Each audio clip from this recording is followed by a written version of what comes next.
Imagina la furia de los mongoles enfrentándose a los honorables samuráis. Pero lo que ocurrió en esas batallas fue aún más espeluznante de lo que podrías imaginar. Desde invasiones devastadoras hasta luchas sangrientas, descubre cómo estos dos mundos chocaron en combates legendarios que marcaron la historia. Quédate, porque lo que te contaré te dejará sin aliento. Antes de continuar, recuerda que si te está gustando el contenido, puedes dejar un like y suscríbete para que no te pierdas los próximos capítulos. Sigamos. Los mongoles y los samuráis son célebres por su indomable espíritu guerrero.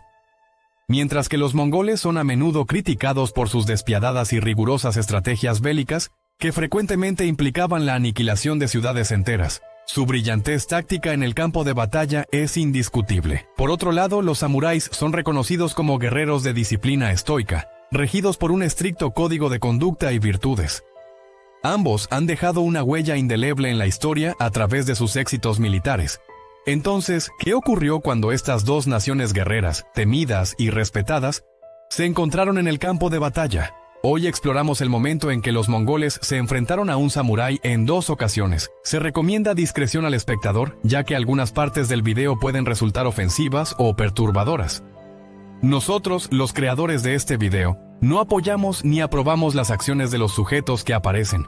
Todo comenzó de manera diplomática, al menos según los estándares mongoles. A finales de la década de 1260, el imperio mongol se extendía por Asia hasta Europa del Este y la península arábiga, constituyendo el imperio terrestre contiguo más grande de la historia. Kublai Khan, nieto de Genghis Khan, estaba en el proceso de establecer la dinastía Yuan en gran parte del este asiático, habiendo tomado el control de Corea y fijando su mirada en Japón. El shogunato Kamakura había gobernado Japón desde 1192 y su líder en ese momento era Ojo Tokyo. Kublai Khan decidió emplear la diplomacia inicialmente y en 1268 envió una carta cortés al shogun expresando su deseo de establecer una asociación comercial y reconociéndolo como el rey de Japón, al tiempo que exigía que los japoneses pagaran tributo a los mongoles. La carta concluía con un mensaje que instaba a la amistad entre las naciones, afirmando que todos los países pertenecen a una familia y que nadie querría recurrir a las armas. Esta carta pasivo-agresiva no pasó desapercibida para Tokemeni, quien la ignoró, confiado en que su nación insular era lo suficientemente fuerte para resistir cualquier amenaza mongola. Posteriormente, los mongoles enviaron otra carta, esta vez de tono abiertamente agresivo e insultante, que podría haber sido pronunciada por un luchador de la WWE antes de un combate. En ella se afirmaba: ahora, bajo nuestro sabio emperador,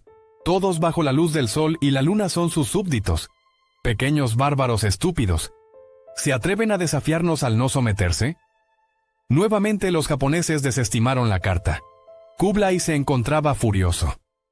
En 1271 Kublai Khan había derrotado a la dinastía Song y había reunido una considerable armada, utilizando la recién sometida Corea como base. Los mongoles navegaron hacia las islas japonesas en el otoño de 1274, con una flota masiva de entre 500 y 900 barcos, y posiblemente hasta 40.000 soldados, aunque las estimaciones sobre los números reales varían. Algunos historiadores sugieren que tanto los mongoles como los japoneses tendían a exagerar la fuerza de sus respectivos ejércitos en sus registros históricos, lo que llevó a algunos a estimar que el número total de soldados mongoles era de apenas 3.000. Sin importar el tamaño de la fuerza invasora mongola, rápidamente dominaron a los japoneses y a sus guerreros samuráis. Primero desembarcaron en las pequeñas islas del norte de Tsushima e Iki, donde diezmaron a la escasa población. Luego se dirigieron a la bahía de Hakata en la isla de Kyushu, cerca de la moderna ciudad de Fukuoka. La armada mongola era abrumadora para los miles de samuráis japoneses que defendían la tierra. Además de estar en inferioridad numérica, los samuráis no estaban familiarizados con las tácticas de combate mongolas. Los samuráis luchaban de acuerdo con las leyes del Bushido, el antiguo código de conducta de los guerreros japoneses. Según el Bushido, cuando dos ejércitos se encontraban, un guerrero de cada lado salía a enfrentarse en un combate 1 a 1. Sin embargo, los mongoles atacaban en masa, utilizando batallones de caballería e infantería bien coordinados. Cuando un samurái se exponía para declararse y esperar a su oponente, los mongoles simplemente lanzaban una andanada de flechas en su dirección y cargaban más allá del soldado caído hacia las aturdidas filas de samuráis. No estaban jugando. Los mongoles también contaban con armamento superior, habiendo desarrollado una variedad de armas de proyectiles de pólvora que lanzaban con catapultas hacia las filas japonesas, causando devastación generalizada. Además, utilizaban flechas envenenadas y arcos largos que tenían el doble de alcance que los arqueros samuráis. A pesar de estas ventajas, los samuráis lograron resistir durante un tiempo, empleando sus espadas superiores y armaduras protectoras.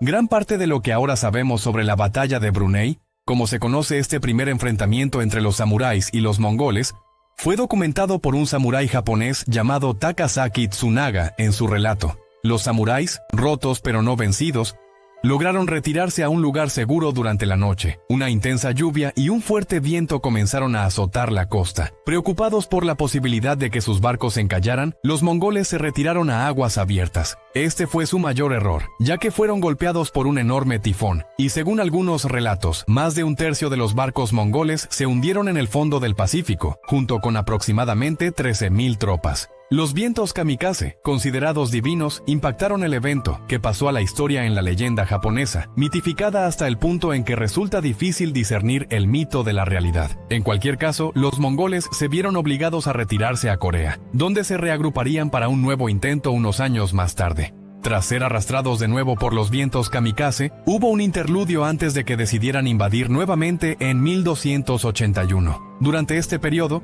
los japoneses aparentemente esperaban otra invasión, por lo que construyeron un muro de 12 millas de largo alrededor de la bahía de Hakata, el lugar de su primera derrota cercana en la batalla de Brunei en 1276. Kublai Khan llevó a cabo una segunda invasión.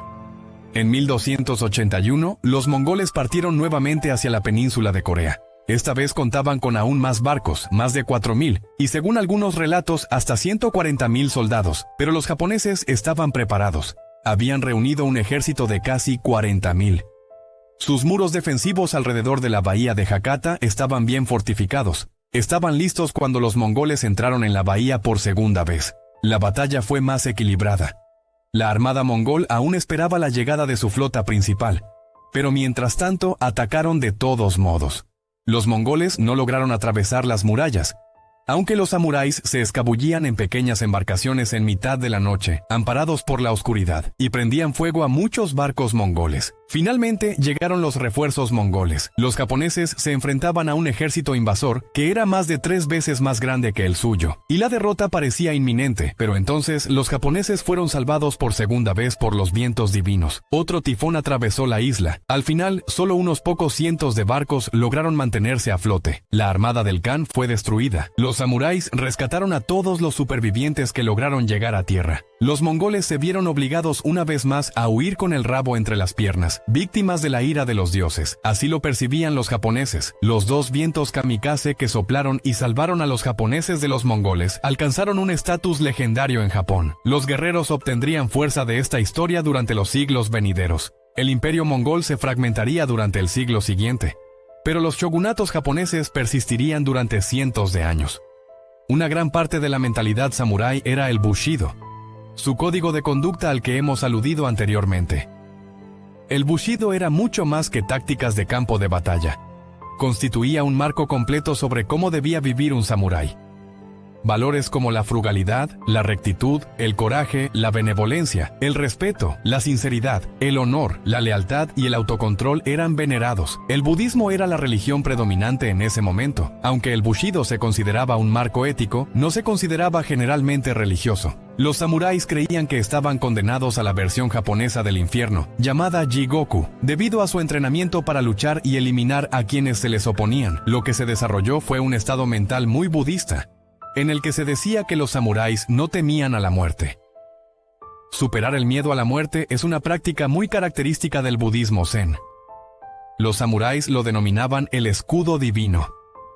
Esto los convertía en guerreros formidables, completamente comprometidos con su oficio, que se consideraba esencialmente un arte. La idea del poeta guerrero, el luchador noble, educado y disciplinado, estaba realmente en boga en ese entonces. Poco después, el shogunato Kamakura llegó al poder en Japón. Los mongoles irrumpieron en Asia y Europa del Este. Desde el paso de Mongolia, Genghis Khan creó una máquina de guerra sin igual en la historia del mundo. Al momento de su muerte en 1227, los mongoles controlaban la mayor parte del norte y centro de Asia. Su nieto Kublai llevó las cosas un paso más allá al conquistar más tierras en el este y finalmente someter a la otrora gran dinastía Song. Ahora, cuando se piensa en los mongoles, lo primero que viene a la mente son hombres a caballo cabalgando por las llanuras. Para los mongoles, los caballos eran la vida, básicamente vivían de ellos. Se afirmaba que sus hijos habían aprendido a montar a caballo antes de poder caminar. ¿Cuánto de esto es solo leyenda y cuánto es realidad? En cualquier caso, probablemente no se considere a los mongoles como personas particularmente marineras.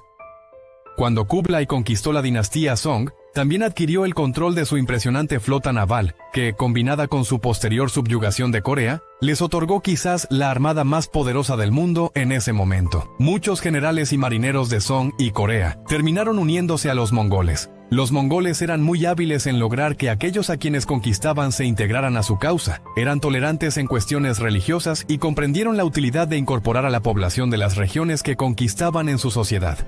Como resultado, cuando Kublai Khan dirigió su atención hacia Japón, la armada mongol contaba con miles de barcos construidos por constructores de barcos de Song que habían desertado o que fueron capturados durante la conquista mongola de la dinastía, que resultó infructuosa contra los japoneses. Si estas batallas entre mongoles y samuráis te impresionaron, no puedes perderte más historias épicas de la historia medieval, como las invasiones de Genghis Khan o las tácticas de guerra de los samuráis. Haz clic aquí para seguir explorando y no olvides suscribirte para no perderte ninguno de nuestros videos. Te espero en el próximo.